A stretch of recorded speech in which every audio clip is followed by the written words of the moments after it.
Hello বন্ধুরা, welcome to simple cooking with Moumita. তো আজ আমার তোমাদের কাছে একটা প্রশ্ন আছে। বলো তো, পিৎজা খেয়ে কি ওয়েট লস করা যায়? তো শেষ অবধি ভিডিওটা দেখো, তাহলে বুঝতে পারবে যে হ্যাঁ, পিৎজা খেয়েও ওয়েট লস করা যায়। আজ আমি তোমাদের সামনে সেরকমই একটা ভিডিও নিয়ে চলে এসেছি।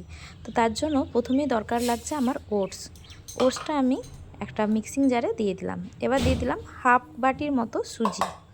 যতটা ওটস দিয়েছি তার হাফ পরিমাণ সুজি দিয়েছি। এবার লবণ দিয়ে ভালোভাবে আমি ঘুরিয়ে নেব এটাকে মিক্সির মধ্যে। তো দেখো, ঘোরানো হয়ে গেছে আমার। এই যে মিশ্রণটা তৈরি আমার। এবার এটার মধ্যে আমি সামান্য পরিমাণ ঘি দিয়ে আমি আর একটুখানি জল দিয়ে, যতটা জল লাগবে ততটা পরিমাণ জল দিয়ে আমি এটাকে মেখে নেবো ভালো করে। আমি কিন্তু দেখো ঘি কিন্তু বেশি দিইনি, ছোটো টিস্পুনের 1 টিস্পুনের মতনই দিয়েছি। এবার একটু একটু করে জল দিয়ে আমি মেখে নেবো। ওটস কিন্তু খুব জল টানে, সেই কথাটা কিন্তু মাথায় রেখে অল্প অল্প করে কিন্তু জলটাকে দিতে হবে। আর সুজিটা দিয়েছি বাইন্ডিংয়ের জন্য। ভালোভাবে দেখো আমার মাখা হয়ে গেছে। তো তৈরি হয়ে গেছে আমার ডোটা। এবার এটাকে ঢাকা দিয়ে রেখে দেবো। এবার নিয়ে নিয়েছি পনির আর নিয়ে নিয়েছি সুইটকর্ন। তো এই সুইটকর্নটা আমার দোকানের পাশের দোকানে খুব অ্যাভেলেবেল, তাই আমি এটাই ব্যবহার করেছি। তোমরা অন্য সুইটকর্নও ব্যবহার করতে পারো। আর এটা কোনো পেড প্রমোশন নয়, আমি কোনো কোম্পানির প্রমোশন কিন্তু করছি না। তোমরা যে কোনো সুইটকর্নই ব্যবহার করতে পারো। আমার এই সুইটকর্নটা খুব ভালো লাগে, কারণ এটার বেশি ঝামেলা নেই। প্যাকেট কাটো আর বানিয়ে নাও, ঝটপট হয়ে যায়। তো এই জন্য আমার এটাই বেশি ভালো লাগে, তাই আমি এটাই ইউজ করেছি। তো এরপর নিয়ে নিয়েছি পনিরটারও কোনো ব্র্যান্ড প্রমোশন নয়। পনিরটাও যে কোনো এমনি নর্মাল দোকান থেকেও এনে পর করতে পারো। এবার পনিরটাকে আমি কেটে নিচ্ছি যেভাবে আমরা পনির কাটি। প্রথমে ভাবলাম একটুখানি কি রেখে দেবো, তারপর ভাবলাম না, থাক, পুরোটাই দিয়ে দিই। 250 গ্রাম পনির, সেটার থেকে আবার যদি একটু রেখে দিই, তখন দেখবো এ বলবে আমি বেশি পনির পাইনি, ও বলবে আমি বেশি পনির পাইনি। আর আমার বাচ্চাগুলো না পনির খেতে একটু ভালোবাসে। তো নুন আর দিয়ে দিচ্ছি একটু রেড চিলি পাউডার। এই রেড চিলি পাউডারটাও অপশনাল, চাইলে দিতেও পারো, না দিতে পারো। এবার দিয়ে দিলাম একটু জিরে গুঁড়ো, ধনে গুঁড়ো, আর দিয়ে দেবো একটুখানি হলুদ। আমি একটু স্মোকি ফ্লেভার আনার জন্য এখানে সর্ষের তেলেরও ব্যবহার করব। মানে এইটা হচ্ছে একটা তন্দুর মশলার মতো আমি তৈরি করে নিলাম। এখানে তোমরা দইয়েরও ব্যবহার করতে পারো, আমি কিন্তু এখানে দইয়ের ব্যবহার করিনি। এবার একটুখানি আমি তেল দিয়ে দিয়েছি, উপর থেকে একটু জিরে গুঁড়োও দিয়ে দিয়েছি, উপর থেকে দেখতেই পেলে ছড়ানো ছিল। আর গোলমরিচ গুঁড়োও দিয়ে দিয়েছিলাম, ওটাতে টেস্টটা খুব ভালো আসে। এবার পনিরগুলো দিয়ে দিচ্ছি, সামান্য পরিমাণ সর্ষের তেল দিয়ে ওই তেলের মধ্যে আমি পনিরগুলোকে ভেজে নেব। তোমরা চাইলে রিফাইন তেলেও ভাজতে পারো, কোনো অসুবিধা নেই, অলিভ অয়েলও ভাজতে পারো। এবার ভালোভাবে পনিরগুলোকে এপিট ওপিট করে আমি ভেজে নিচ্ছি।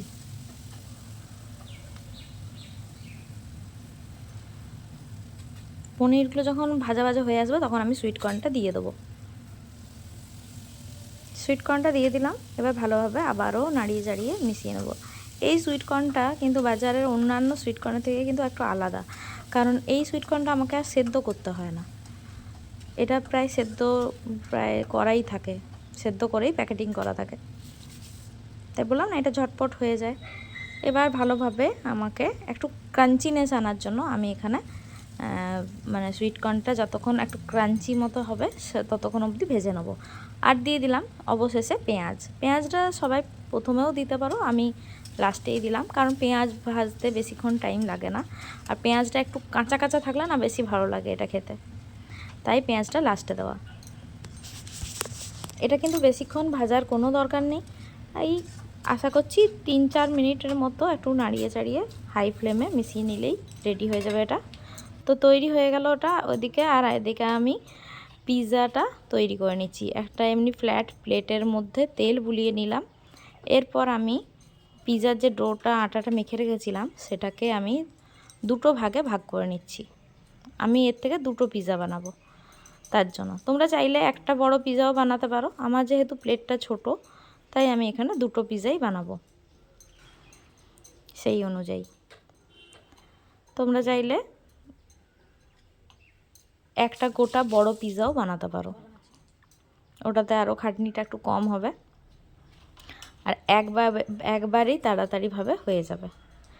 তো বানিয়ে নিচ্ছি, দেখতেই পাচ্ছ কিভাবে পিটিয়ে পিটিয়ে হাতের মাধ্যমে সাহায্যে বানিয়ে নিচ্ছি এটাকে। আমি এইভাবেই কিন্তু বানাতে হবে, এটার জন্য কোনো চাকি বেলনের দরকার নেই। আর এরকম একটু ফোক দিয়ে মানে ছুরি দিয়ে এরকমভাবে ফুটো ফুটো করে নেবে, যাতে না এটা ফুলে যায়। খুব একটা পাতলা হবে না, এটা মোটা মোটাই থাকবে।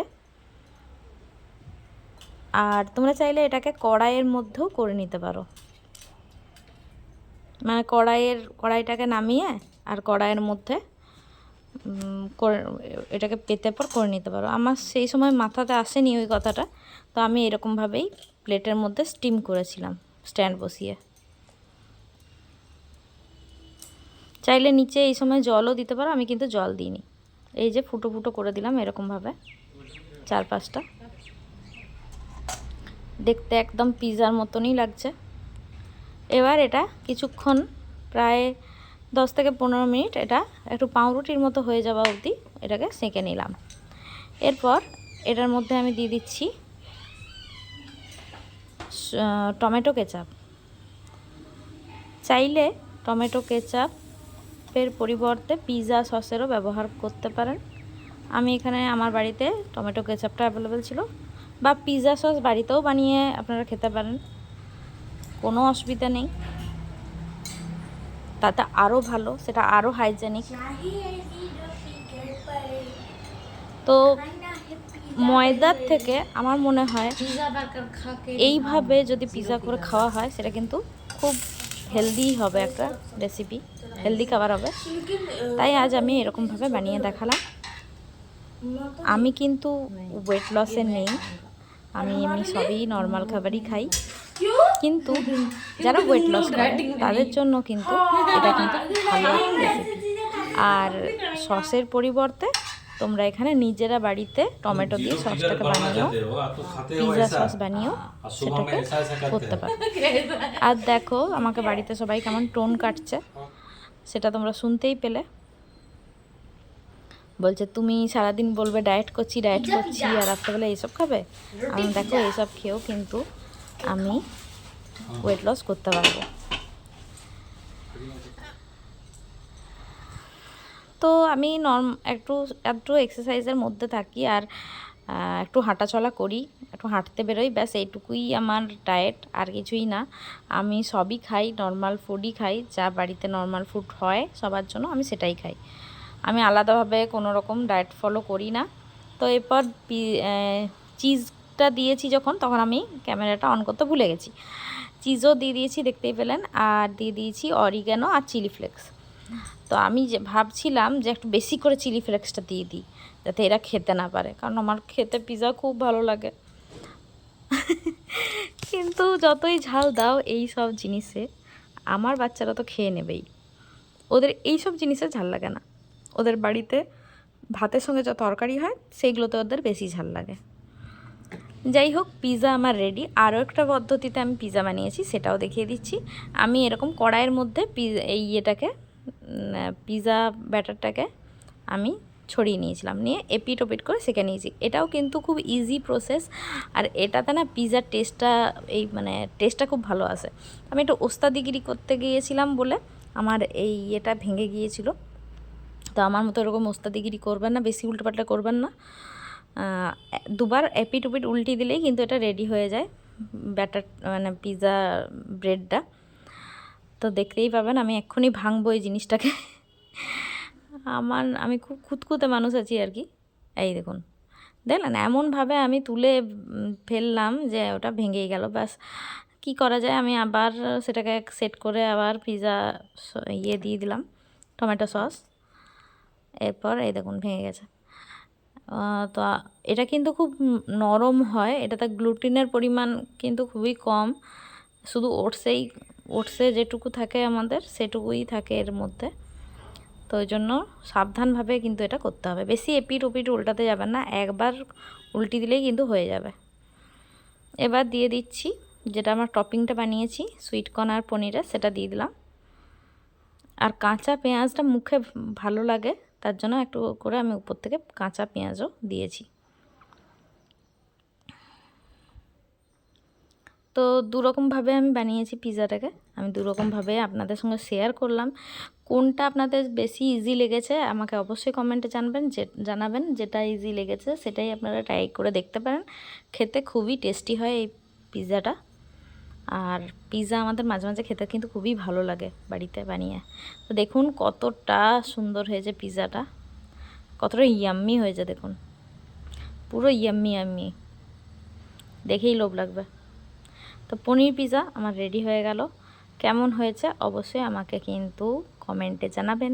আপনাদের কমেন্টগুলো আমার খুব ভালো লাগে, ভালো লাগলে লাইক কমেন্ট শেয়ার সাবস্ক্রাইব করতে একদম ভুলবেন না।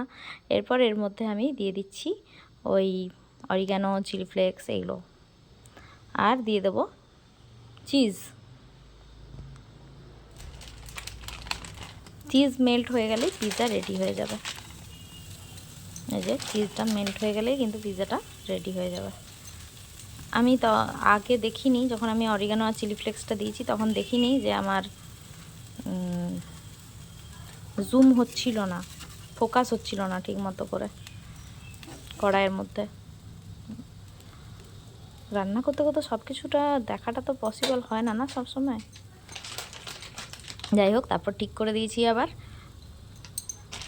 চিজটা দিয়ে দিচ্ছি উপর থেকে। চিজটা মেল্ট হয়ে গেলেই আমার পিৎজা কিন্তু রেডি হয়ে যাবে।